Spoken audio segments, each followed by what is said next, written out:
পথে যাদের সুযোগ হয়, নবীজির সুন্নাত, সকল সুন্নাত ছোট বড় এই কিতাবের মধ্যে আছে। প্রায় 650 পৃষ্ঠা ব্যাপী একটা বই, 400 টাকা মূল্যে। রংপুর জেলার, রংপুর বিভাগের 8টি জেলাতে কসম খোদা প্রতিদিন মুসলমান খ্রিস্টান হইতেছে। আমি নিজে গত বছর এক চিল্লা পুরা 40 দিন দিনাজপুর ছিলাম, 40 দিন ছিলাম। আমি রন্ধ্রে রন্ধ্রে আমার গাড়িটা দিয়া, আমার গাড়ি সহ চিল্লা দিছি, ড্রাইভার সহ পুরাটা জেলা চষে বেড়াইছি, 3 জেলা অনবরত দৌড়াইছি 40 দিন।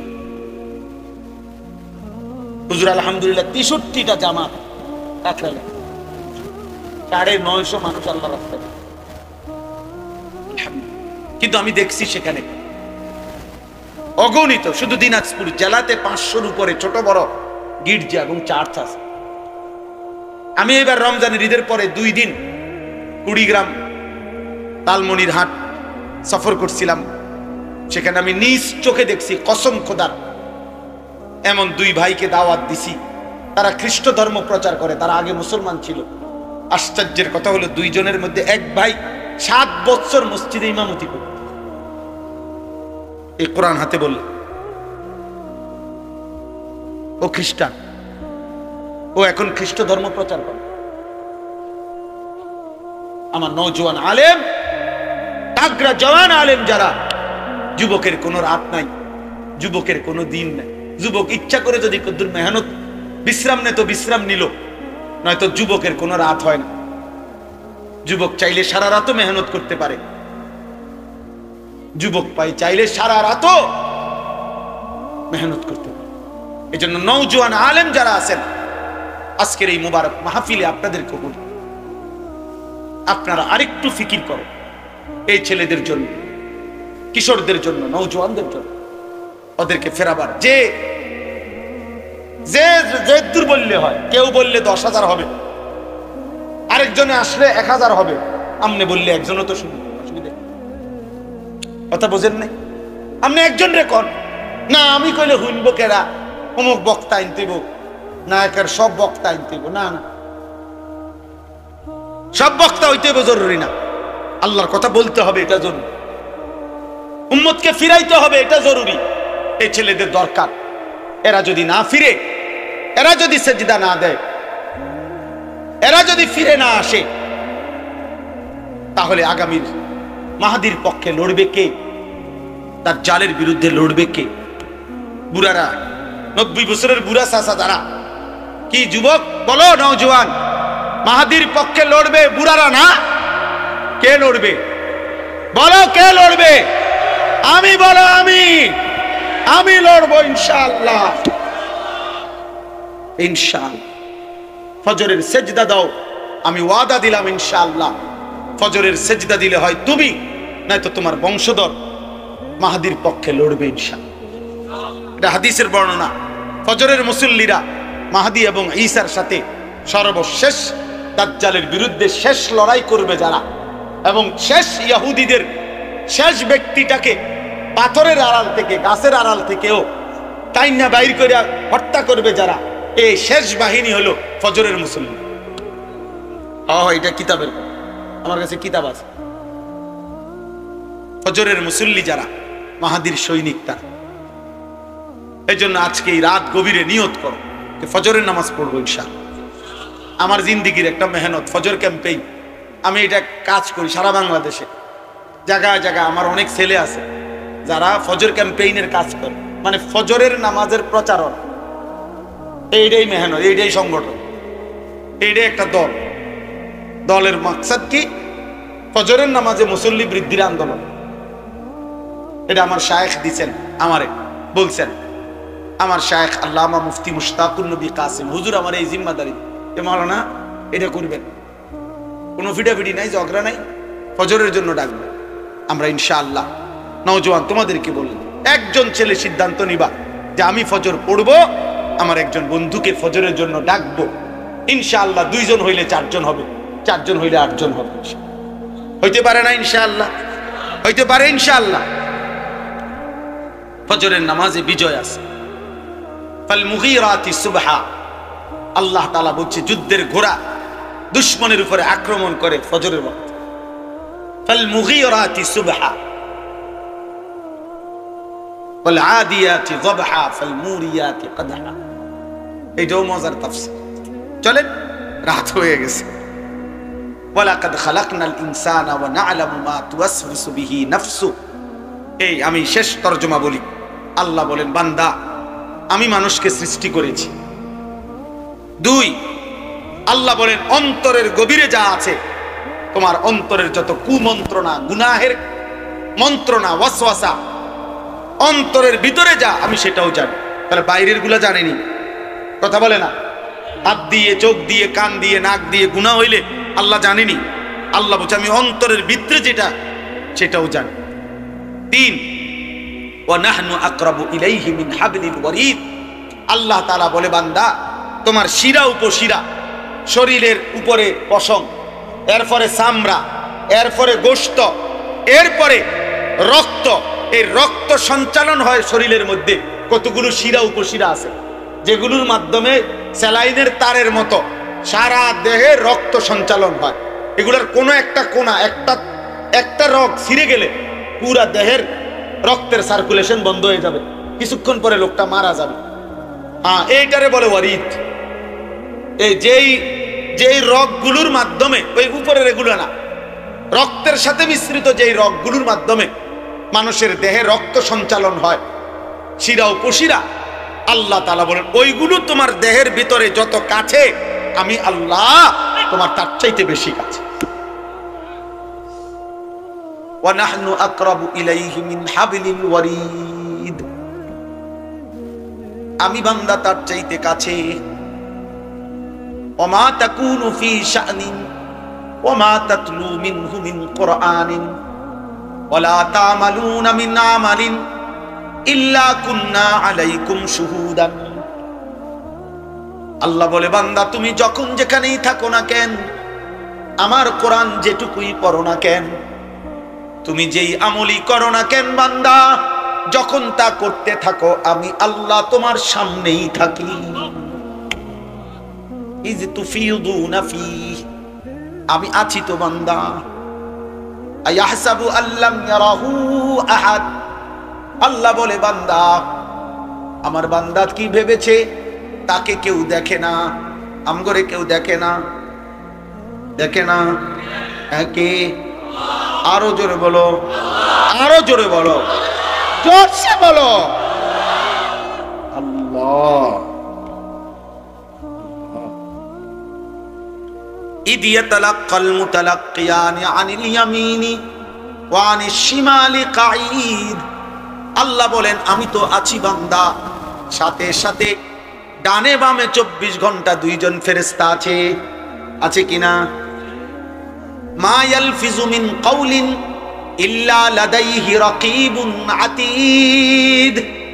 আল্লাহ বলেন এর অতিরিক্ত তোমার জবান দিয়ে, এই 2 ঠোঁটের মাঝখান দিয়ে যা কিছু উচ্চারণ হয়, ভালো কিংবা মন্দ, দরকারি কিংবা বেদরকারি, জিকির কিংবা গালি, ভালো কিংবা মন্দ, যাই বের হয়, আরেকজন সদা তৎপর চৌকান্না ফেরেশতা তোমার কথা এবং জবানের উচ্চারণগুলো লিখছে।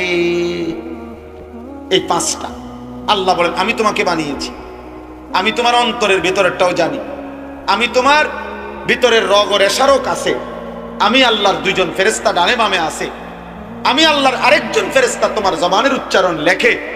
এই বেষ্টনীর মধ্যে অবস্থায় ওয়াজাআত সাকরাতুল মাউত বিল হক, একদিন সত্য সত্য তোমার মৃত্যু যন্ত্রণা চলে আসবে।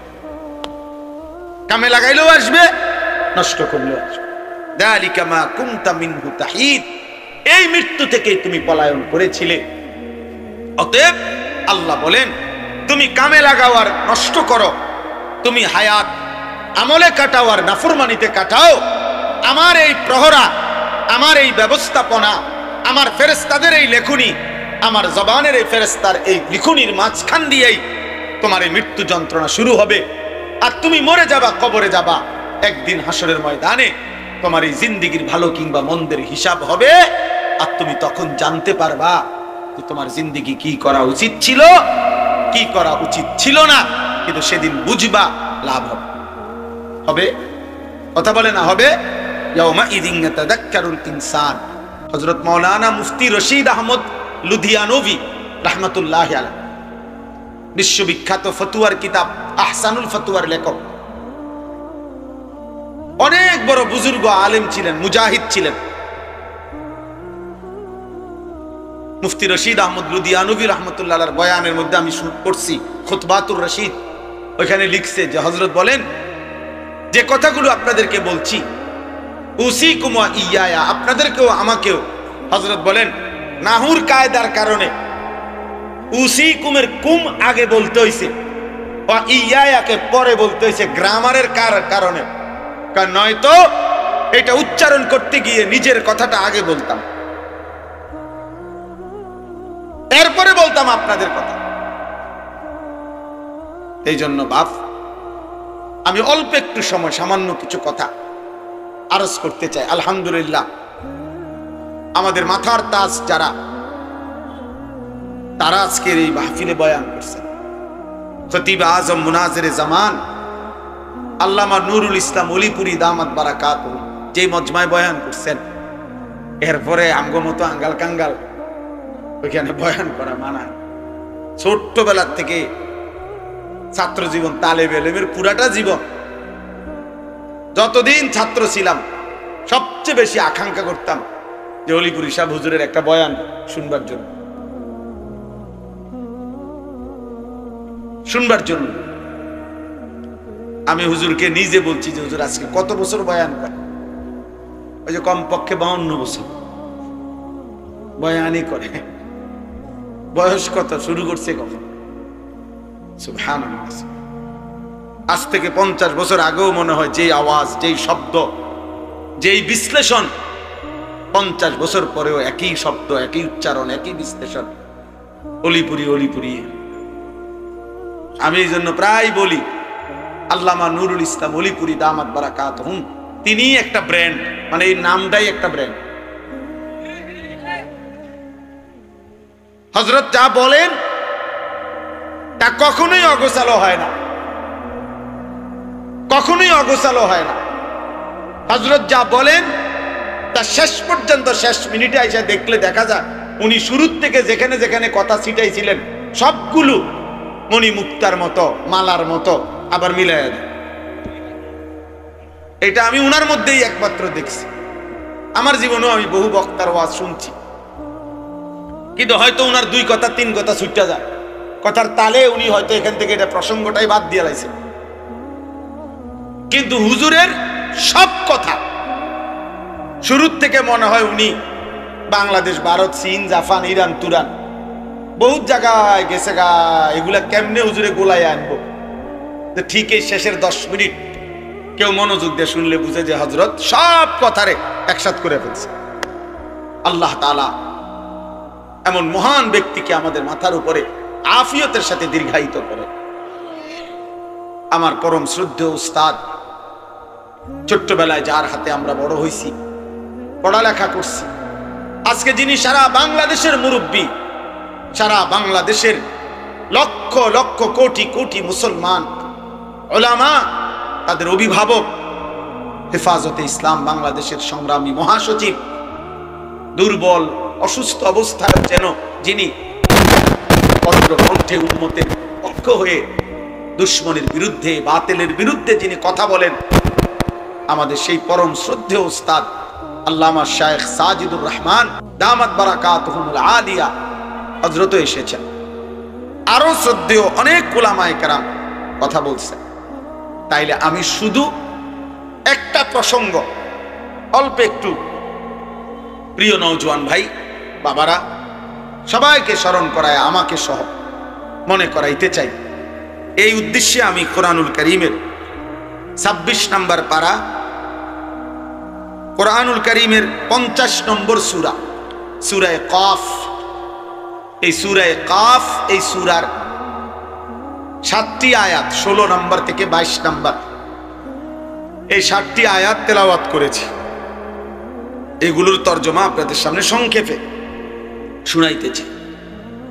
এই 7টি আয়াতের মূল বক্তব্য হলো একটা কথা বুঝানো এখানে মূল আলোচ্য বিষয় একটা জিনিস পেশ করা, সেটা হলো সাকরাতুল মউত। এখানে একটা শব্দ আছে, ওয়াজাআত সাকরাতুল মাউত বিল হক। এই সাকরাতুল মাউত বিল হক, এই কথাটা বুঝানোর জন্য আল্লাহ তাআলা আগে পিছে আরো কিছু কথা বলছেন। প্রিয় ভাই, নওজোয়ান, বাবা, সবার কাছে, আমরা সবার কাছে এই কথা স্পষ্ট, একটি অনিবার্য সত্য, বাস্তবতা, আমাদের জীবনের চিরন্তন সত্য হলো আমাদেরকে মরে যেতে হবে। এই সত্যকে অস্বীকার করার, এই সত্যকে ভুলে যাওয়ার কোনো সুযোগ নেই। ভুলে গেলেও মরে যাবেন, মনে থাকলেও মরে যাবেন, হাসলেও মরে যাবেন, কাঁদলেও মরে যাবেন, দুঃখ বেদনায়ও মরে যাবেন, আনন্দ ফুর্তিতেও মরে যাবেন। কেউ থাকবে না। রাজপ্রাসাদের অট্টালিকাতে যে থাকে সেও মরে যাবে, জীর্ণ কুঠির কুড়ে ঘরে যে থাকে, উপরের দিকে তাকান, উপরে তারা গণেন, গণ ভাই, তারা গণ, গইনা জানাও কটা হয়েছে মোট। উপরে কি দেখো, এদিকে তাকাও ভাই। সময় গুনে গুনে বারবার আমি সময়ের দিকে তাকাচ্ছি, অনেক রাত হয়েছে, রাত 12টা পার হয়ে গেছে। সারা রাত চুক্তি ওয়াজ করলে ফজরের নামাজ পড়বে কখন?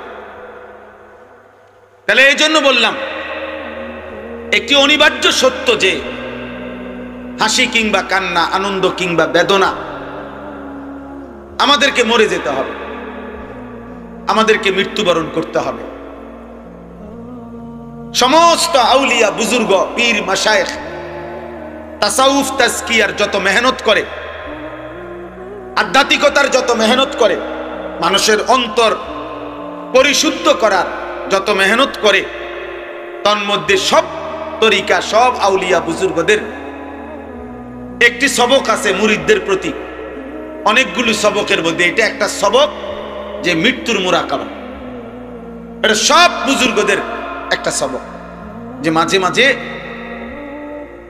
চোখটা বন্ধ করে কিছুক্ষণ মৃত্যুর কথা স্মরণ করা, মৌতের কথা স্মরণ করা, যে একদিন এই ব্যস্ততম এই জিন্দেগি আমার স্তব্ধ হয়ে যাবে। নবীজি সাল্লাল্লাহু আলাইহি সাল্লাম বলছে, আকসিরু যিকরা হাদিমিল লাযযাত। আমার উম্মত, এই জিহ্বা যেটা আজকে তোমাকে হাজারো আইটেমের স্বাদ বলে দেয়, গরুর গোশতের আলাদা, খাসির গোশতের আলাদা, মুরগির গোশতের আলাদা, হরেক রকম মাছের স্বাদ আলাদা, একদিন সত্য সত্য এই জিহ্বা স্বাদ স্তব্ধ হয়ে যাবে। তোমার চোখের পলক, হাতের স্পন্দন, হৃদয়ের স্পন্দন সব ঠান্ডা হয়ে যাবে, স্তব্ধ হয়ে যাবে। সেই মৃত্যুকে বেশি বেশি স্মরণ করো, যে মৃত্যু তোমার জিহ্বার স্বাদ বন্ধ করে দিবে, যে মৃত্যু তোমার চোখের পলক নিভায়ে দিবে, যে মৃত্যু তোমার হৃদয়ের স্পন্দন স্তব্ধ করে দিবে। আল্লাহ নবী সাল্লাল্লাহু আলাইহি ওয়াসাল্লাম বলছেন। তো এখানে মহান আল্লাহ পাক রব্বুল আলামিন বলছে, বান্দা, তোমার মনে থাকে আর না থাকে, তুমি গুরুত্ব দাও আর খামখেয়ালি করো, তুমি আনুগত্য করো আর নাফরমানি করো, মনে রাখো বান্দা, যে অবস্থাতেই থাকো না কেন, একটি নির্দিষ্ট সময়ে সত্য সত্য মৃত্যু যন্ত্রণা তোমার চলে আসে। প্রত্যেক মানুষের, আমার ভাই, আমি দেরি করবো না, অল্প সময়, তর্জমা বলতে বেশিক্ষণ লাগবে না, এই মূল কথাটা বুঝাইতে চাইছো। প্রত্যেক মানুষ মনে রাখতে হবে, 1 নাম্বার তো আমরা মৃত্যুবরণ করব, 2 নাম্বার হলো মৃত্যুর পূর্ব মুহূর্তে, মৃত্যুর পূর্বক্ষণে, ইমানদার হোক আর নাফরমান হোক, নবী হোক আর রাসূল হোক, আর শ্রেষ্ঠ কাফের হোক, মুশরিক হোক, প্রত্যেককেই সাকরাতুল মাউত, মৃত্যুর যন্ত্রণা ভোগ করতে হবে। ওয়াজাআত সাকরাতুল মাউত, সমস্ত মাখলুকের মৃত্যুর পূর্ব মুহূর্তে মৃত্যুর যন্ত্রণা হয়, এটাকে সাকরাতুল মাউত বলে, সাকরাতুল মাউত বলে। তিনি নবী হন, তাকেও সাকরাতুল মাউত, মৃত্যুর যন্ত্রণা ভোগ করতে হবে। আবার সে নাফরমান, পাপী, কাফের, মুশরিক হোক, তাকেও মৃত্যুর যন্ত্রণা ভোগ করতে হবে। কিন্তু পার্থক্য হইল একজন মুমিন, একজন মুত্তাকি, একজন ইমানদারের মৃত্যু যন্ত্রণা যখন শুরু হয় তখন সে খুশিতে আনন্দে আরো উৎফুল্ল হয়ে যায় যে হ্যাঁ, আমার মালিকের সাথে, আমার বন্ধুর সাথে মোলাকাতের সময় হয়ে গেছে। আল মাউতু জাসরুন ইউসিলুল হাবিব ইলাল হাবিব। ইমাম কুরতুবী রাহমাতুল্লাহ আলাইহি তার কিতাব আত-তাযকিরা ফি আহওয়ালিল মাউতা ওয়া উমুরিল আখিরা কিতাবে লিখছেন, মৃত্যু হলো একটা পোল, একটা ব্রিজ, একটা সাঁকো। যেই সাঁকো, যেই ব্রিজের এই পারে মুমিন মুত্তাকি, ওই পারে মহান আল্লাহ। এপারের মুমিনের বন্ধু, ওই পারে যিনি দাঁড়িয়ে আল্লাহ, ওই পারের যিনি আল্লাহ, এপারে তার বন্ধু মুমিন। এই ব্রিজটাই শুধু পার হওয়া বাকি। এই ব্রিজটা অতিক্রম করলেই এপারের বন্ধু ওই পারের বন্ধু মালিকের সাথে মিলবে। ইউসিলুল হাবিব ইলাল হাবিব, হাবিব হাবিবের সাথে, বন্ধু বন্ধুর সাথে মিলিত হবে। আল্লাহ রাসূল সাল্লাল্লাহু আলাইহি ওয়াসাল্লাম বলেন, ইমাম কুরতুবী রাহমাতুল্লাহ আলাইহি বলেন, আর সেই পোলটাই হলো মৃত্যু। মুমিন মরবে তো তার বন্ধু মালিকের সাথে সম্পর্ক হয়েছে, সম্পর্ক হয়েছে। তো মুমিনের সাকরাতুল মউত, মৃত্যু যন্ত্রণা হবে, কিন্তু তার মধ্যে তার উৎফুল্ল। কিন্তু মৃত্যুর যে যন্ত্রণা, কষ্ট, এটা তাকে ভোগ করতে হবে। যত বড় ইমানদারি হোক, তিনি রাসূল হোক, তিনি নবী সাল্লাল্লাহু আলাইহি সাল্লাম, তাকেও। এজন্য হাদিসের মধ্যে আছে, বিশুদ্ধ হাদিস, আল্লাহর নবী সাল্লাল্লাহু আলাইহি ওয়াসাল্লামের স্ত্রী আম্মা জান আয়েশা রাদিয়াল্লাহু তাআলা আনহা, তিনি বর্ণনা করছেন ইন্তেকালের পূর্ব মুহূর্তে নবীজি সাল্লাল্লাহু আলাইহি সাল্লামের যখন মৃত্যু যন্ত্রণা, সাকরাতুল মউত শুরু হয়েছে, আম্মা জান আয়েশা তখন সামনে। আয়েশা রাদিয়াল্লাহু তাআলা আনহার বুকের মধ্যে নবীজির মাথা মুবারক। এই অবস্থায় নবীজি, হযরত আয়েশা রাদিয়াল্লাহু তাআলা আনহা বলেন, নবী সাল্লাল্লাহু আলাইহি সাল্লামের কপাল মুবারক ঘামে ভিজে গেছে। আমি একটা বাটির মধ্যে করে পানি এনে দিলাম। আম্মা জান আয়েশা বলেন, বারবার নবীকে দেখছিলাম, আল্লাহ নবী সাল্লাল্লাহু আলাইহি সাল্লাম তার ডান হাত মুবারক ওই পানির মধ্যে ভিজাইতেছে আর কপাল মুছতেছে আর দোয়া করতেছে, আল্লাহুম্মা আইন্নি আলা সাকারাতিল মউত, আয় আল্লাহ, মৃত্যু যন্ত্রণার এই মুহূর্তে আপনি আমাকে সাহায্য করেন। আল্লাহুম্মা হাফফিন আলাইয়া সাকারাতিল মউত, আল্লাহ আমার মৃত্যু যন্ত্রণা সহজ করে দেন। এরপরে বলছেন, লা ইলাহা ইল্লাল্লাহ, আল্লাহ আপনি ছাড়া কোনো ইলাহ নাই। ইন্নালিল মউতে সাকারাত, হায় মৃত্যুর বড় ভারী যন্ত্রণা। এই কথা বারবার বলতেছি, অথচ তিনি মুহাম্মদুর রাসূল সাল্লাল্লাহু আলাইহি সাল্লাম, অথচ তিনি নিষ্পাপ, তিনি মাসুম, তিনি নিষ্পাপ। অতএব প্রত্যেককেই মৃত্যু যন্ত্রণা ভোগ করতে হবে, ইমানদার হলেও ইমান। কিন্তু ওই যে বললাম, উনার এই যন্ত্রণা হচ্ছে ঠিক আছে, কিন্তু উনার এই যন্ত্রণার মধ্যেই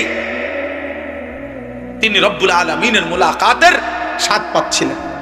এজন্য ওই হাদিসের মধ্যে এটাও আছে যে নবীজি সাল্লাল্লাহু আলাইহি সাল্লাম এরপরে এই দোয়া এগুলা পয়রা বারবার বলতেছিলেন, বালির রফিকাল আলা, বালির রফিকাল আলা, বরং আল্লাহর সান্নিধ্য, বরং বন্ধুর সান্নিধ্য, বরং বন্ধুর সান্নিধ্য। হাদিসের ব্যাখ্যার মধ্যে আছে, এই বরং বলতেছে কেন? বরং বন্ধুর সান্নিধ্য মানে কি? মানে বুঝাইতেছেন মালাকুল মউত আজরাইল ওনাকে বলতেছিলেন, ইয়া রাসূলুল্লাহ, দুনিয়ায় আর কয়দিন থাকবেন নাকি রবের কাছে যাবেন? তা আল্লাহর নবী বলতেছেন, বরং বন্ধুর কাছেই যেতে চাই। কষ্ট হোক, সাকরাতুল মউত হোক, তো মুলাকাত চাই মালিকের, মুলাকাত চাই বন্ধু।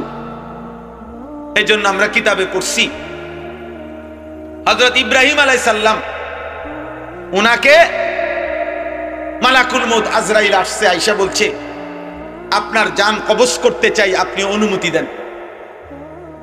হাদিসের মধ্যে আছে, প্রত্যেক নবীকে মৃত্যুর পূর্বে মালাকুল মউত জানায়, অনুমতি চায়। অনুমতি না নিয়ে কোন নবীর জান কবজ করা হয় নাই। তো ইব্রাহিম আলাইহিস সালাম বললেন, আজরাইল, আমার একটা ছোট্ট প্রশ্ন আছে আল্লাহর কাছে, তুমি একটু জিগাইয়া আসো। যাও তুমি জিগাও। তো আজরাইল মালাকুল মউত বলছে আচ্ছা বলে, তো তুমি গিয়া বলবা আল্লাহর কাছে আয়াকবিজুল খলিল রুহা খলিলিহি, আল্লাহকে জিজ্ঞাসা করবা গিয়া যে ইব্রাহিম জানতে চাইছে কোন বন্ধু কি বন্ধুর জান কবজ করে? বন্ধু বুঝি বন্ধুরে মাইরে লাগে? আমি না আপনার বন্ধু? ইব্রাহিম আলাইহিস সালাম কার বন্ধু? কথা বলে না, আল্লাহর বন্ধু কিনা? তো ইব্রাহিম আলাইহিস সালাম বলতেছে যাও গিয়া জিগাও কি বন্ধু এটা, বন্ধু বন্ধুরে মারতে কয়? বন্ধু বুঝি বন্ধুর জান কবজ করে? সুবহানাল্লাহ। আল্লাহ তাআলা তখন বললেন জিব্রাইল, আরে আজরাইল মালাকুল মউত, তাহলে এক কাজ করো, তোমারে আমি আরেকটা প্রশ্ন করতেছি ইব্রাহিমকে বলার জন্য, তুমি হেঁটে গিয়ে কও, যাও আবার যাও। তো মালাকুল মউত এসে এবার ইব্রাহিম আলাইহিস সালামকে বললেন আপনার কথার জবাবে আল্লাহ তাআলাও একটা প্রশ্ন করছেন, আপনি হেটার উত্তর দেন। তো বলছে কি? তো আল্লাহ তাআলা জানতে চাইছেন আয়াকরাহুল খলিল লিকা খলিলিহি, বন্ধু কি তাহলে বন্ধুর মোলাকাত সাক্ষাৎ চায় না? বন্ধু কি বন্ধুর সাক্ষাৎ পছন্দ করে না? তাইলে ইব্রাহিম আলাইহিস সালাম বুঝছে হায় হায়, এ তো মারা না, এ তো বন্ধুর মোলাকাত, এ তো মৃত্যু না রে, এ তো আমার সেই মালিকের মোলাকাত। পুরাটা জীবন আমি যার জন্য পরীক্ষা দিছি, যার জন্য আমি নমরুদের আগুনের কুণ্ডলিতে পড়লাম, যার জন্য আমার জীবনটা নবীদের মধ্যে সবচেয়ে বেশি অঞ্চল ছাড়ছে, হিজরত করছেন, এলাকা ছাড়ছে বেশি ইব্রাহিম আলাইহিস সালাম। তো সে তো বন্ধুর মোলাকাত। এজন্য দোস্ত প্রথমে এই কথাটা বুঝাইতে চাইলাম যে মৃত্যুর যন্ত্রণা প্রত্যেকের হবে, বাকি মোমেন মুত্তাকি ইমানদার তার মৃত্যু যন্ত্রণা তার আনন্দের বিষয়। কষ্ট হচ্ছে ঠিক আছে, কিন্তু আনন্দ হচ্ছে যে আমার রবের মুলাকাত। এবার তার বিপরীতে দোস্ত, তার বিপরীতে সাকরাতুল মউত যদি কোনো নাফরমানের শুরু হয়, পাপী, তো তাফসীরের মধ্যে আছে প্রত্যেক মানুষকেই তো বললাম মৃত্যু যন্ত্রণা ভোগ করতে হবে। আজকে নওজোয়ান, এই তোমাদের কাছে আমার বিশেষ কথা এটা, একটু শুধু ইনসাফের সাথে শোনো, কষ্ট করছো ভাই। অনেক সদ্য ওলামারা বয়ান করছেন, তাফসীরের মধ্যে আছে একটানা 900 বছর ধরে নেন কোন ব্যক্তি এই পৃথিবীতে হায়াত পাইছে,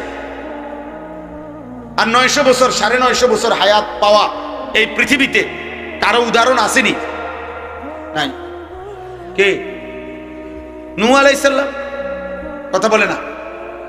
তাহলে এই পৃথিবীতে 950 বছর বাঁচার উদাহরণ আছে কিনা?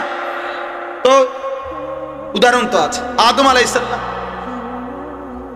তাহলে এই জন্য বললাম কেউ যদি 900 বছর একটানা পৃথিবীতে হায়াত পায়, দোস্ত মনোযোগ দিয়ে কথাটা শোনো, কিন্তু এই 900 বছর সে আল্লাহর নাফরমানি করছে, কিন্তু 1 সেকেন্ডের জন্য 900 বছরের দুনিয়ার হায়াতে কোনোদিন কোনো দুঃখ কষ্ট যন্ত্রণা বেদনা পায় নাই, একটা সুইয়ের আঘাত লাগে নাই, একটা কাঁটার আঘাত লাগে নাই, সে হাসি খুশি আনন্দ ফুর্তি এই মৌজ করে এই জীবনটা চলছে। নাচ গান নারী ছবি জিনা ব্যভিচার মদ জুয়া চুরি ডাকাতি সুদ ঘুষ বেহায়াপনা বেলেল্লাপনা যা মন চায় তাই করছে, কিন্তু কোনোদিন কষ্ট পায় নাই। ধরে নাও, মানে ধরে নিচ্ছি যে কোনোদিন এর কারণে সে দুনিয়ার হায়াতে কোনোদিন 1 সেকেন্ডের ব্যথা পায় নাই, কোনো কষ্ট হয় নাই। খোদার কসম তাফসীরে লিখছে এই 900 বছরের নাফরমান জীবনে যে কোনোদিন কোনো দুঃখ দেখে নাই, মৃত্যুর যন্ত্রণা তার যখন শুরু হবে সাকরাতুল মউত, আল্লাহর কসম বাপ 1 সেকেন্ডের মৃত্যু যন্ত্রণা, খোদার কসম এই ছেলেরা তারে 900 বছরের সুখ আর আনন্দ 1 সেকেন্ডে ভুলায় দেবে।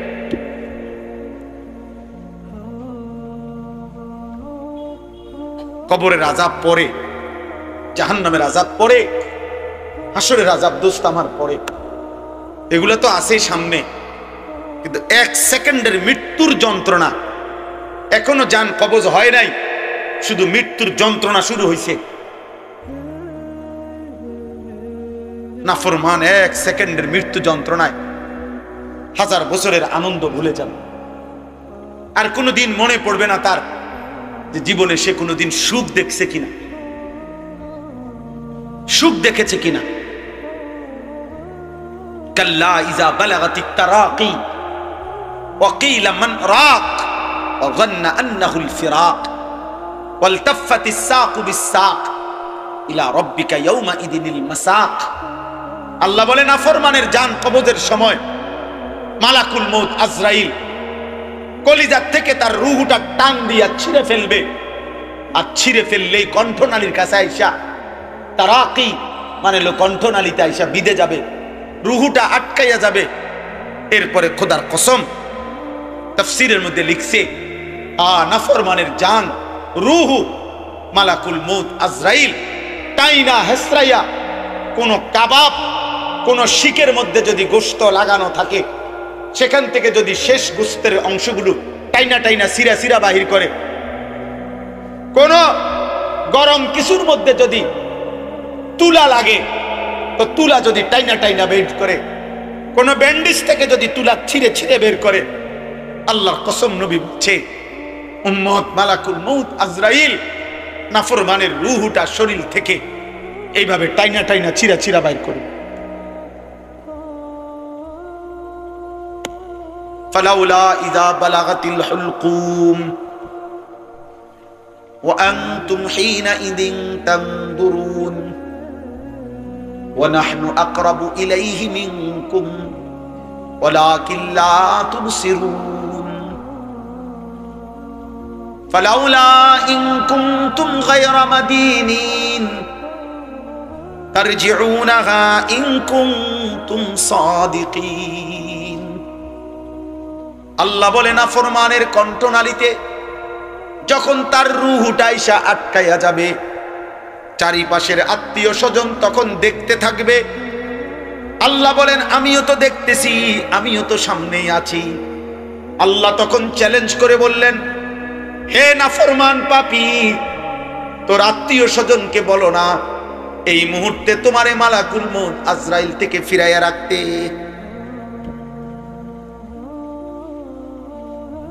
অতএব প্রিয় ভাইয়া, কবরের আযাব তো সামনে, জাহান্নামের আযাব তো সামনে। 1 সেকেন্ডের মৃত্যু যন্ত্রণাও তো তুমি সহ্য করতে পারতা না। হযরত আমর ইবনুল আস রাদিয়াল্লাহু তাআলা আনহু নবীজির বিখ্যাত সাহাবী, ওনাকে বলা হয়েছিল মৃত্যুর পূর্বে ওনার ছেলে, উনি ঈমানদার, উনি সাহাবী, ওনার ছেলে আব্দুল্লাহ ইবনে আমর ইবনুল আস উনিও সাহাবী। ছেলে বলতেছিলেন মৃত্যুর পূর্বে, আব্বা আপনার কাছে এই মুহূর্তে, শেষ মুহূর্তে মৃত্যু যন্ত্রণা কেমন মনে হইতেছে? প্রিয় ভাই শোনো, হযরত আমর ইবনুল আস বলছেন, ইয়া বুনাইয়া কাআন্না জিবালাদ দুনিয়া আলা সাদরি ওয়া কাআন্নী আতানাফাসু মিন সাকবিল ইবরা। এই কিতাব আমার কাছে গাড়িতে আছে। ওয়া জাআত সাকরাতুল মাউত বিল হক, এটাই কিতাবের নাম। আমার কাছে একটা আরবি কিতাব আছে, এই কিতাবের নামে এটা, এই কিতাবে লিখছে। হযরত আমর ইবনে আস বলে, পুত, এই বাপ সন্তানকে বলছে, বাবা রে, আমার মনে হচ্ছে কাআন্না জিবালাদ দুনিয়া, দুনিয়ার সমস্ত পাহাড়গুলো আমার বুকে চাপ দিয়ে রাখছে। কাআন্না জিবালাদ দুনিয়া আলা সাদরি, মৃত্যু যন্ত্রণা আমার মনে হচ্ছে দুনিয়ার পাহাড়গুলো আমার বুকে চাপ দিয়ে রাখছে রে ফুল। ওয়া কাআন্নী আতানাফাসু মিন সাকবিল ইবরা, আর আমি যেন এই পাহাড় চাপা অবস্থায় আমি যেন সুইয়ের ছিদ্র দিয়া, সাকবিল ইবরা, সুইয়ের ছিদ্র দিয়ে আমি যেন একটু একটু নিঃশ্বাস নিতেছি। আমার ছেলেরা, আমার কিশোর, আমার নওজোয়ান, আমার 16 বছরের সন্তান, এত অল্প বয়সে তুমি এত গুনাহ, এত নাফরমানি কেমনে করছো বাপ?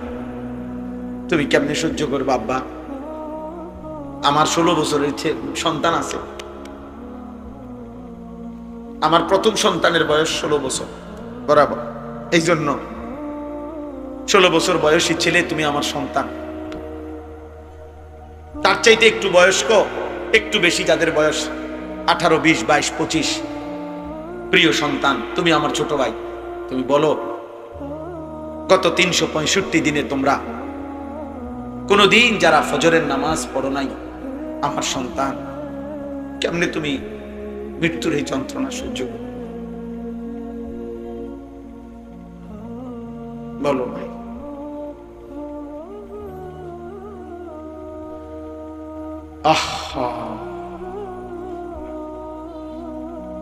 হ্যাঁ, সারা রাত যারা মোবাইলে নারী দেখো, ছবি দেখো, উলঙ্গ দৃশ্য দেখো,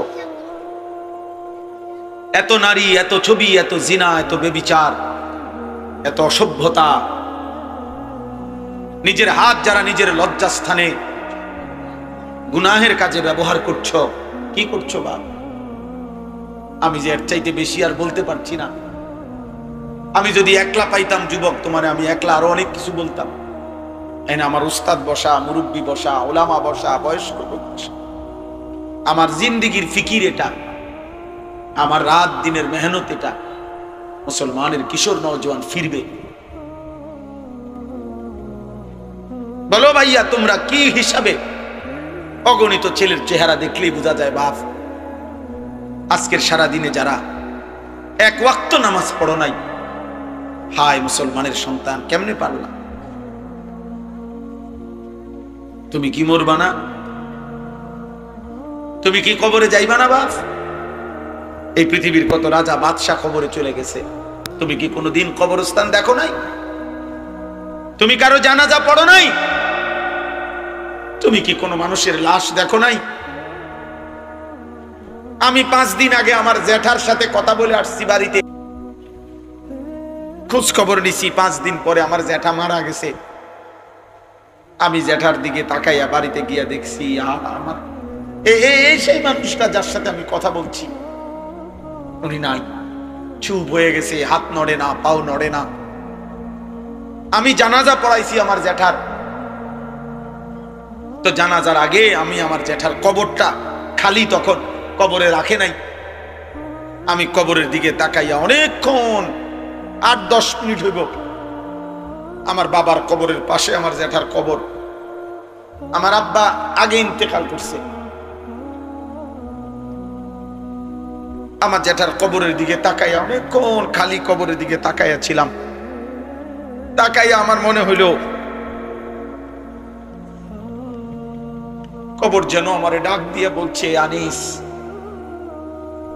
আমার কাছ থেকে 1 মুঠ মাটি দিছিলাম আমি তোমার জ্যাঠারে বানাইবার জন্য, আজ আমার মাটি আমি ফেরত নিলাম। ওয়াফিহা নুঈদুকুম। নওজোয়ান, তোমার মাটি মাটির কাছে ফেরত চলে যাবে। তুমি মাটি ছাড়া আর কিছু না। তোমার এই চোখ, নাক, কান, হাত, পাও, হ্যাঁ, এটা চোখ, নাক, কান, মাটি, মাটি, ওই মাটির টুকরা। ওয়ালাকাদ খালাকনাল ইনসানা মিন সুলালাতিন মিন তিন। আল্লাহ বলছে, শুকনো মাটি থেকে, ঠনঠনে মাটি, আমি সেখান থেকে মানুষকে সৃষ্টি করেছি। তুমি মাটির একটা টুকরা ছাড়া কিছু। আর মাটির এক টুকরা এত অহংকার করা এত বড় মালিকের সামনে সাজে না রে বাপ, উচিত না, উচিত। এত বড় মালিকের নাফরমানি করছো কেমনে? কোরআনুল কারীম আল্লাহ নাজিল করছে 30 পারা। এতগুলো কথা আল্লাহ কোরআনে বলছে, 30 পারা নবীর জবান দিয়ে বলাইছে। 23টা বছর কোরআন শরীফে আছে, ফাবি আইয়ি হাদিসিন বাদাহু ইউমিনুন। আল্লাহ বলছে, বান্দা বল না রে, আমি আর কেমনে বললে, আর কোন কথা বললে, আর কতবার বললে বান্দা তুমি আমার কথা মেনে নিতা? এই নাফরমান, এই বেনামাজি, দাঁড়া, এখন দাঁড়া। ফজরের নামাজ পড়ো না যারা, গত 1 বছর ধরে হাইওয়ান মুসলমানের বাচ্চা এত নিকৃষ্ট হয়, তোর কোনো মা নাই, তোর কোনো বাপ নাই বেটা, তোর কোনো আল্লাহ নাই, তোর কোনো নবী নাই, তোর কোনো ধর্ম নাই, নাফরমান।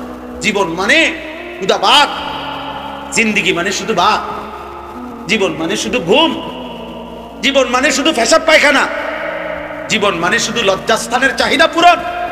এগুলো তো কুত্তারও পূরণ হয়।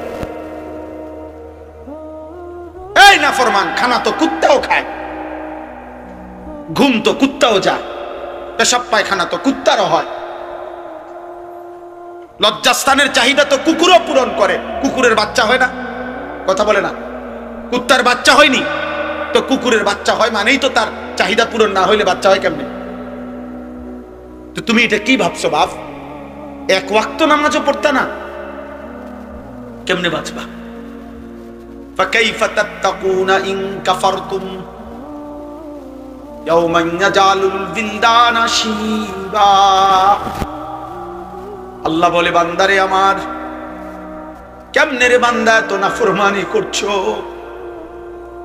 আল্লাহ বলে, সেদিন হাসরের দিন আমার বান্দা কেমনে রে বাঁচবা বান্দা? এত নাফরমানি, এত মিথ্যা, এত চুরি, এত জিনা। এক মুমিন মুসলমান দাবি করে 30 বছর ধরে সুদ খাও। মুসলমান বুঝি 30 বছর সুদ খায়? মুসলমান কেমনে 30 বছর নাচ গান দেখে? মুসলমানের মা, মুসলমানের বোন কেমনে 20 বছর ধরে বেপর্দা? মুসলমানের ঘরে কেমনে প্রত্যেক দিন নাটক সিনেমা, নর্তকীর ছবি চলে, নাটক সিনেমা চলে? আল্লাহ বলেন, আমার বান্দা এই যে দিন রাত নাফরমানি করছো, ফাকাইফা তাত্তাকুন, ওই হাসরের দিন কেমনে বাঁচবা বান্দা? যেই দিনের একদিনেই দুঃখ কষ্ট আর পেরেশানি আর যন্ত্রণায় একদিনেই দুধের বাচ্চা, কোলের বাচ্চা বুড়া হয়ে যাবে। ইয়াওমান ইয়াজালুল বিলদানা শিবা। একদিনে, একদিনে, ইয়াওমান, কয়দিনে? একদিনে বাচ্চা বুড়া হয়ে যাবে, একদিনেই কালো চুল সাদা হয়ে যাবে।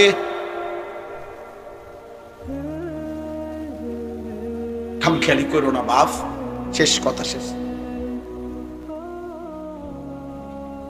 তুমি আল্লাহর বেষ্টনীতে আছো, আমি, আমাদের জন্য আল্লাহ তাআলার ইন্তজাম করা আছে। তুমি আল্লাহর এই ইন্তজামের বাইরে যাইতে পারতাম? আল্লাহর বেষ্টনীর ভিতরে থাইকেই মৃত্যুর যন্ত্রণা আসবে। এই কথাটাই আল্লাহ এখানে বলছে। এবার দেখেন তরজমা শুনেন তো, শেষ কথা। আমার ভাই, আমি বলে গেলাম, আমার সন্তান, আমার ছেলেরা, আমার বাবারা, আমার ভাইরা, আমি বলে গেলাম স্পষ্ট, দয়া করে মরণকে স্মরণ করো, ভুলে যেও না। তুমি ভুলে গেলেও মরে যাবে। বলে আমার মনে ছিল না, মনে না থাকলেও মৃত্যু হবে, হবে? কথা বলে না? বলো না ছেলেরা, বলো। তুই মরে যাবে বাপ। এই মোবাইল থাইকা যাবে, ফেসবুক থাইকা যাবে, এগুলো হারায় যাবে। তোমার চোখের ওই নারীও হারায় যাবে, হয়তো কোনোদিন আর মনেও পড়বে না কারো কথা, কিন্তু গুনাহগুলো সাথে নিয়ে তোমার হাসরের ময়দানে দাঁড়াইতে হবে। এই পাপগুলো নিয়েই তোমাকে দাঁড়াইতে হবে। এই জন্য আমি কিশোর নওজোয়ানের পরিবর্তনের খুব প্রত্যাশী। আমার এই ছোট্ট জিন্দিগি প্রয়োজন আমি দিয়ে দিলাম, কিন্তু আমার একটা আশা, মুসলমানের নওজোয়ান তোমরা ইনশাআল্লাহ ফিরলে, তোমরা যদি ফজরের নামাজ পড়ো, এই এতগুলো ছেলে ইনশাআল্লাহ কদর কসম ইসরায়েলের কুত্তাদের কলজা সুদ্ধা নড়ে উঠবে ইনশাআল্লাহ। সেজদাবিহীন বিজয় আসবে না বন্ধু। স্লোগান দিলে হবে না, শুধু স্লোগান দিল। স্লোগান আমিও দিতাম, জানি। আমি ছাত্র জীবনে স্লোগানে সেরা ছিলাম। ঢাকা চৌধুরীপাড়া যখন পড়তাম দাওড়া রাকাম থেকে গিয়া, তখন স্লোগানে সেরা ছিলাম। হুজুররা আমারে স্লোগানের জন্য নিত, পুরাই লেতাম বড় স্লোগান দিয়া। আলহামদুলিল্লাহ। আমার বড় ভাই, আমার মনে আছে, বড় ভাই আনি চল স্লোগান, চলেন ভাই, পুরা এলাম প্রণাম দিয়ে উড়াইতে। 2-4 ঘন্টাও মিছিল করতে পারতাম, একটা না, কোনো বিশ্রাম ছিল না। স্লোগান দিয়ে হবে না দোস্ত, শুধু কলিজার খুন, কপালের এই সেজদা মালিককে দিতে হবে। ভাইয়া আরো 100 বছর চেষ্টা করেও কাফের বেঈমানদের সমপরিমাণ অস্ত্র, কাফের বেঈমানদের সমপরিমাণ ক্ষমতা, দুনিয়াবি আসবাব আমাদের হবে না। আমাদের বিজয় আমাদের ওই রবের কাছে, আমাদের উপরে যিনি, তিনি আমাদের জন্য যথেষ্ট। আমরা যদি যথাযথ চোখের পানি দিতে পারি, আমরা যদি চোখের পানি ফেলতে পারি, সেজদা দিতে পারি, ইনশাআল্লাহ বিজয় আসবে। বাসী সন্তান খুব কষ্ট পাইতেছে বাপ। আজকেও পত্রিকা আসছে, সব পত্রিকা। গতকালকে বৃহস্পতিবার জায়গা ছেড়ে দেওয়ার শেষ সুযোগ দেওয়া হলো, এরপরে আর বাঁচতে দেওয়া হবে না। ছোট ছোট মাসুম বাচ্চা নিয়ে মহিলারা খালি পায়, আজকের পত্রিকাতেও আসছে যে এরা হাঁটতেছে, ওরা জানে না ওরা কোথায় যাবে, ওরা জানে না। 12 কিলোমিটার পায়ে হাইটা একটা বাচ্চা একটা রুটির জন্য হাত পাইতা অনেক কষ্টে যখন একটা রুটি নিছে, রুটি নিয়ে যখন ফেরত আসছে, এই সন্তানের কলিজাটা ঝাঁঝরা হয়ে গেছে, ও আর রুটি খাইতে পারেনি।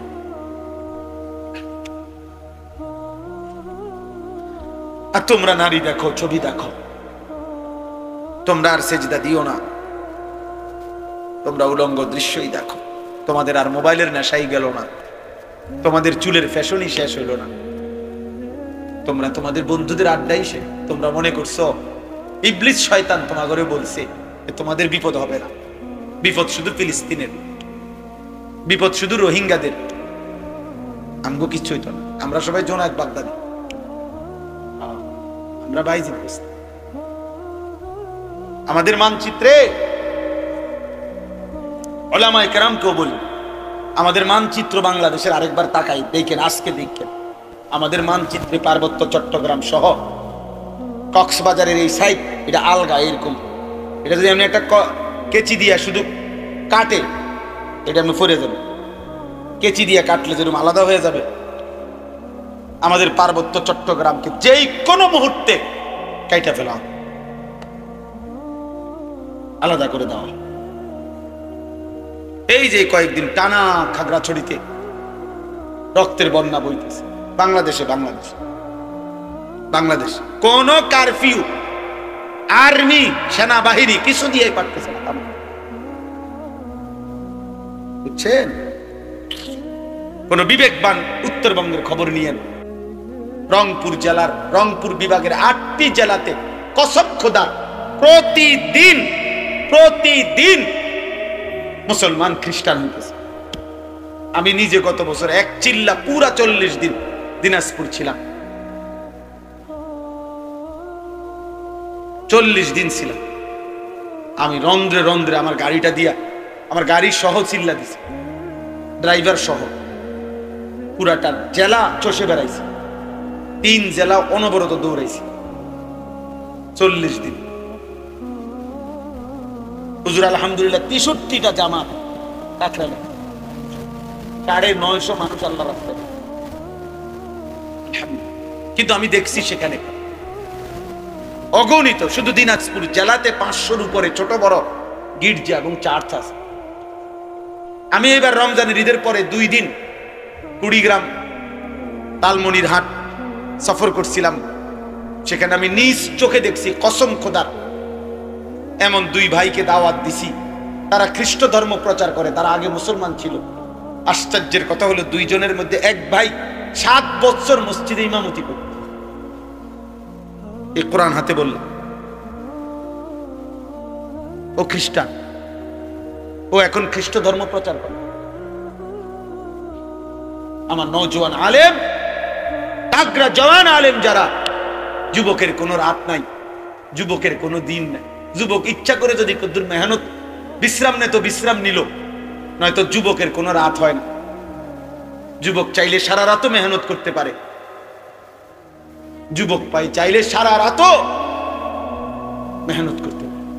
এই জন্য নওজোয়ান আলেম যারা আছেন, আজকের এই মুবারক মাহফিলে আপনাদেরকে বলি, আপনারা আরেকটু ফিকির করেন এই ছেলেদের জন্য, কিশোরদের জন্য, নওজোয়ানদের জন্য, ওদেরকে ফেরাবার। যে যে যে দূর বললে হয়, কেউ বললে 10,000 হবে, আরেকজনে আসলে 1000 হবে, আমনে বললে একজনও তো শুনবে, অসুবিধা কথা বোঝেন নাই? আপনি একজন রেকর্ড না, আমি কইলে শুনব কেরা, অমুক বক্তা আনতেব না, একের সব বক্তা আনতেব না, না সব বক্তা হইতে জরুরি না, আল্লাহর কথা বলতে হবে এটা জরুরি, উম্মতকে ফিরাইতে হবে এটা জরুরি। এই ছেলেদের দরকার, এরা যদি না ফিরে, এরা যদি সেজদা না দেয়, এরা যদি ফিরে না আসে, তাহলে আগামীর মাহাদির পক্ষে লড়বে কে? দাজ্জালের বিরুদ্ধে লড়বে কে? বুড়ারা, 90 বছরের বুড়া চাচা যারা, কি যুবক বলো, নওজোয়ান, মাহাদির পক্ষে লড়বে বুড়ারা না? কে লড়বে বলো, কে লড়বে? আমি বলো, আমি লড়বো ইনশাআল্লাহ, ইনশাআল্লাহ। ফজরের সেজদা দাও, আমি ওয়াদা দিলাম ইনশাআল্লাহ, ফজরের সেজদা দিলে হয় তুমি, নয়তো তোমার বংশধর মাহাদির পক্ষে লড়বে ইনশাআল্লাহ। এটা হাদিসের বর্ণনা। ফজরের মুসল্লিরা মাহাদি এবং ঈসার সাথে সর্বশেষ দাজ্জালের বিরুদ্ধে শেষ লড়াই করবে যারা, এবং শেষ ইহুদিদের শেষ ব্যক্তিটাকে পাথরের আড়াল থেকে, গাছের আড়াল থেকেও টাইনা বাইর করে হত্যা করবে যারা, এই শেষ বাহিনী হলো ফজরের মুসল্লি। এটা কিতাবের, আমার কাছে কিতাব আছে। ফজরের মুসল্লি যারা মাহাদির সৈনিক তারা। এই জন্য আজকে এই রাত গভীরে নিয়ত করো ফজরের নামাজ পড়বো ইনশাআল্লাহ। আমার জিন্দিগির একটা মেহনত, ফজর ক্যাম্পেইন। আমি এটা কাজ করি সারা বাংলাদেশে, জায়গায় জায়গায়। আমার অনেক ছেলে আছে যারা ফজর ক্যাম্পেইনের কাজ করে, মানে ফজরের নামাজের প্রচারণ। এইটাই মেহনত, এইটাই সংগঠন, এইটাই একটা দল। দলের মাকসাদ কি? ফজরের নামাজে মুসল্লি বৃদ্ধির আন্দোলন। এটা আমার শায়েখ দিছেন, আমারে বলছেন আমার শায়েখ আল্লামা মুফতি মুশতাকুর নবী কাসিম হুজুর, আমার এই জিম্মাদারি, যে মাওলানা এটা করবেন, কোনো ফিটাফিটি নাই, ঝগড়া নাই, ফজরের জন্য ডাকবেন। আমরা ইনশাআল্লাহ নওজোয়ান তোমাদেরকে বলি, একজন ছেলে সিদ্ধান্ত নিবা যে আমি ফজর পড়বো, আমার একজন বন্ধুকে ফজরের জন্য ডাকবো ইনশাআল্লাহ। 2 জন হইলে 4 জন হবে, 4 জন হইলে 8 জন হবে। হইতে পারে না ইনশাআল্লাহ? হইতে পারে ইনশাআল্লাহ। ফজরের নামাজে বিজয় আছে। ফাল মুগীরাতি সুবহা, আল্লাহ তাআলা বলছে যুদ্ধের ঘোড়া দুশমনের উপরে আক্রমণ করে ফজরের ওয়াক্তে। ফাল মুগীরাতি সুবহা ওয়াল আদিয়াতি যবহা ফাল মুরিয়াতি কদহা। এইটাও মজার তাফসীর। চলেন, রাত হয়ে গেছে। ওয়ালাকাদ খালাকনাল ইনসানা ওয়া না'লামু মা তুওয়াসবিসু বিহি নাফসু। এই আমি শেষ তরজমা বলি। আল্লাহ বলেন, বান্দা আমি মানুষকে সৃষ্টি করেছি। 2, আল্লাহ বলেন অন্তরের গভীরে যা আছে, তোমার অন্তরের যত কুমন্ত্রণা, গুনাহের মন্ত্রণা, ওয়াসওয়াসা, অন্তরের ভিতরে যা, আমি সেটাও জানি। তাহলে বাইরের গুলা জানেনি, কথা বলে না। হাত দিয়ে, চোখ দিয়ে, কান দিয়ে, নাক দিয়ে গুনাহ হইলে আল্লাহ জানেনি। আল্লাহ বলছে আমি অন্তরের ভিতরে যেটা, সেটাও জানি। 3, ওয়া নাহনু আকরাবু ইলাইহি মিন হাবলিল ওয়ারিদ।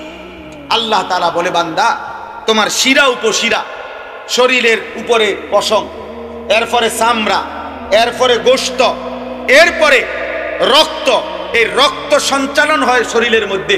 কতগুলো শিরা উপশিরা আছে যেগুলোর মাধ্যমে স্যালাইনের তারের মতো সারা দেহে রক্ত সঞ্চালন হয়। এগুলোর কোনো একটা কোনা, একটা রগ ছিঁড়ে গেলে পুরা দেহের রক্তের সার্কুলেশন বন্ধ হয়ে যাবে, কিছুক্ষণ পরে লোকটা মারা যাবে। হ্যাঁ, এইটারে বলে ওয়ারিদ। এই যেই রগগুলোর মাধ্যমে, ওই উপরের এগুলো না, রক্তের সাথে মিশ্রিত যেই রগগুলোর মাধ্যমে মানুষের দেহে রক্ত সঞ্চালন হয়, শিরা উপশিরা, আল্লাহ তাআলা বলেন ওইগুলো তোমার দেহের ভিতরে যত কাছে, আমি আল্লাহ তোমার তার চাইতে বেশি কাছে। ওয়া নাহনু আকরাবু ইলাইহি মিন হাবলিল ওয়ারিদ। আমি বান্দা তার চাইতে কাছে। ওয়া মা তাকুনু ফি শা'নিন ওয়া মা তাতলু মিনহু মিন কুরআনিন ওয়ালা তা'মালুনা মিন আমালিন ইল্লা কুন্না আলাইকুম শুহুদান। আল্লাহ বলে, বান্দা তুমি যখন যেখানেই থাকো না কেন, আমার কোরআন যেটুকুই পড়ো না কেন, তুমি যেই আমলই করো না কেন বান্দা, যখন তা করতে থাকো আমি আল্লাহ তোমার সামনেই থাকি। ইজ তুফিদুনা ফি, আমি আছি তো বান্দা। আয়াহসাবু আল্লাম ইয়ারাহু আহাদ, আল্লাহ বলে বান্দা, আমার বান্দা কি ভেবেছে তাকে কেউ দেখে না? আমগরে কেউ দেখে না, দেখে না। কে? আরো জোরে বলো, আরো জোরে বলো, জোরসে বলো, আল্লাহ। ইদ ইয়াতালাক্কাল মুতালাক্কিয়ানি আনিল ইয়ামিনি ওয়া আনিশ শিমালি কাঈদ। আল্লাহ বলেন, আমি তো আছি বান্দা, সাথে সাথে ডানে বামে 24 ঘন্টা দুইজন ফেরেশতা আছে, আছে কিনা? মা ইয়ালফিজু মিন কাউলিন ইল্লা লাদাইহি রাকিবুন আতীদ। আল্লাহ বলেন, এর অতিরিক্ত তোমার জবান দিয়ে, এই দুই ঠোঁটের মাঝখান দিয়ে যা কিছু উচ্চারণ হয়, ভালো কিংবা মন্দ, দরকারি কিংবা বেদরকারি, জিকির কিংবা গালি, ভালো কিংবা মন্দ যাই বের হয়, আরেকজন সদা তৎপর চৌকান্না ফেরেশতা তোমার কথা এবং জবানের উচ্চারণগুলো লিখছে। এই 5টা আল্লাহ বলেন, আমি তোমাকে বানিয়েছি, আমি তোমার অন্তরের ভেতরেরটাও জানি, আমি তোমার ভিতরের রগ ও রেশারও কাছে, আমি আল্লাহর 2জন ফেরেশতা ডানে বামে আছে, আমি আল্লাহর আরেকজন ফেরেশতা তোমার জবানের উচ্চারণ লেখে। এই বেষ্টনীর মধ্যে অবস্থায় ওয়াজাআত সাকরাতুল মাউত বিল হক, একদিন সত্য সত্য তোমার মৃত্যু যন্ত্রণা চলে আসবে। কামে লাগাইলেও আসবে, নষ্ট করলেও আসবে। যালিকা মা কুনতা মিনহু তাহিদ, এই মৃত্যু থেকে তুমি পলায়ন করেছিলে। অতএব আল্লাহ বলেন, তুমি কামে লাগাও আর নষ্ট করো, তুমি হায়াত আমলে কাটাও আর নাফরমানিতে কাটাও। আমার এই প্রহরা, আমার এই ব্যবস্থাপনা, আমার ফেরেশতাদের এই লেখনী, আমার জবানের এই ফেরেশতার এই লিখনির মাঝখান দিয়েই তোমার এই মৃত্যু যন্ত্রণা শুরু হবে। আর তুমি মরে যাবা, কবরে যাবা, একদিন হাসরের ময়দানে তোমার এই জিন্দেগির ভালো কিংবা মন্দের হিসাব হবে। আর তুমি তখন জানতে পারবা যে তোমার জিন্দেগি কি করা উচিত ছিল, কি করা উচিত ছিল না। কিন্তু সেদিন বুঝবা, লাভ হবে। হবে? কথা বলে না হবে? ইয়াউমা ইযিন ইয়াতাযাক্কারুল ইনসান ওয়া আন্না লাহু যিকরা। আল্লাহ বলেন, সেদিন সব মনে পড়বে, কিন্তু মনে পড়ে কি লাভ? এজন্য রাত গভীরে আমি অনুরোধ করলাম, সবাই আমরা ইনশাআল্লাহ দিন মানব, আল্লাহকে মানব, ঠিক আছে ইনশাআল্লাহ? 5 ওয়াক্ত নামাজ পড়বো তো ইনশাআল্লাহ? ফজরের নামাজ, ফজরের নামাজ আলাদাভাবে বলেন, ফজরের নামাজ কোন নামাজ? ফজরের। রাসূলুল্লাহ সাল্লাল্লাহু আলাইহি সাল্লামের একটা সুন্নাত আমল করার চেষ্টা করুন। উঠো না ভাই, দোয়া করে উঠো। রাসূলুল্লাহ সাল্লাল্লাহু আলাইহি সাল্লামের একটা সুন্নাত জীবনটা সাজাইবার চেষ্টা করা। নবীজির একটি সুন্নাত দাম আমি ব্যক্তিগতভাবে প্রতিদিন বাংলাদেশের একজন শ্রেষ্ঠ বুজুর্গ, বাংলাদেশের একজন অন্যতম বুজুর্গ, গাজীপুর কাপাসিয়ার হযরত অধ্যক্ষ মিজানুর রহমান চৌধুরী হযরতের এই কিতাব তালিমুস সুন্নাহ, বাংলা ভাষায় নবীজির সুন্নাতের উপরে পরিপূর্ণ বৃহৎ প্রায় 650 পৃষ্ঠার একটা কিতাব, যেখানে নবীজির সমস্ত সুন্নাত আছে। আমি ইচ্ছা করে হযরতের কাছ থেকে এগুলো আনাইয়া বিক্রি করি। আমার সাদা গাড়িতে 400 টাকা মূল্যে এটা বিক্রি হয়। অর্থ হইল উম্মতের ঘরে ঘরে নবীজির সুন্নাতের একটা বই পৌঁছুক, এটা আমার একটা দিলের তামান্না, দিলের একটা আশা। এই জন্য যাওয়ার পথে যাদের সুযোগ হয়, নবীজির সুন্নাত, সকল সুন্নাত ছোট বড় এই কিতাবের মধ্যে আছে। প্রায় 650 পৃষ্ঠা ব্যাপী একটা বই, 400 টাকা মূল্যে। যার সুযোগ হয় যাওয়ার সময় কিনে নেওয়ার চেষ্টা করবেন। আল্লাহ তাআলা আমাদের সবাইকে তৌফিক দেন। আল্লাহ তাআলা এই মাদ্রাসা কবুল করেন। আজকের এই বর্ণাঢ্য আয়োজন আল্লাহ তাআলা বরকত দান করেন। কিশোর নওজোয়ান তোমরা আগামীর ইসলামের জন্য ভাববা, আল্লাহ তোমাদেরকে তৌফিক দান করেন। আমিন। আলহামদুলিল্লাহ, সুবহান আলহামদুলিল্লাহ। আল্লাহ তাআলার অশেষ মেহেরবানি। আল্লাহ তাআলা আমাদের এই মাদ্রাসাতে আদর্শ মাদ্রাসা আল কাদ শরীফ মাহফিলে আপনারা সকলেই উপস্থিত।